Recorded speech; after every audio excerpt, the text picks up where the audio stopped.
ปีสี่อีกแล้ววันนี้คงยากกว่าวันไหนพวกเราต้องตั้งใจฟังต่อไป ให้ต้องเข้าใจเท่านั้น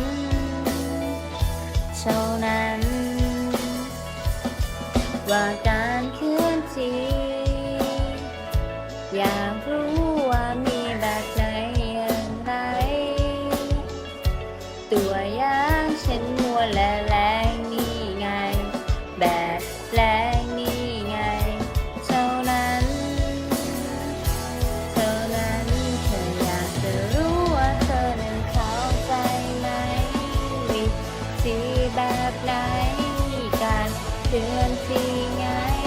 เธอตัวสอบตกหรือเปล่าเธอหาตรงนั้นไม่มีใครฉันพร้อมจะไปในวันที่เธอนั้นต้องการแรงเสียดทานคือแรงที่เกิดจากการเทียบสีทิศมีทิศทางการเคลื่อนที่ใช้ F ลักเท่ากับ ma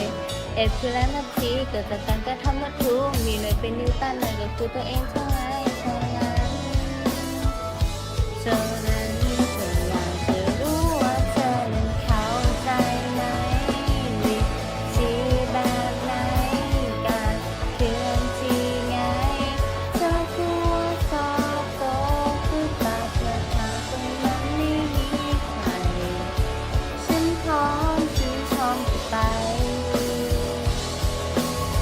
แต่ฉันก็รู้ดีว่าเธอทำได้แล้วมีสุขมาแล้ว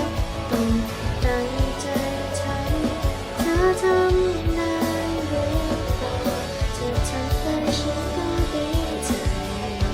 แค่เธอนั้นต้องตั้งใจในวันที่เธอนั้นสำคัญ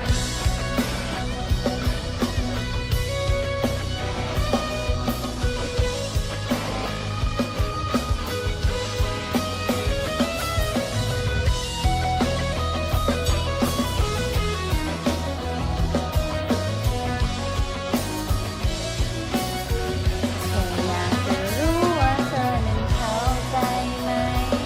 วิธีแบบไหนการเคลื่อนที่ไงเธอกลัวสอบตกหรือเปล่าเธอหาตรงนั้นไม่มีใคร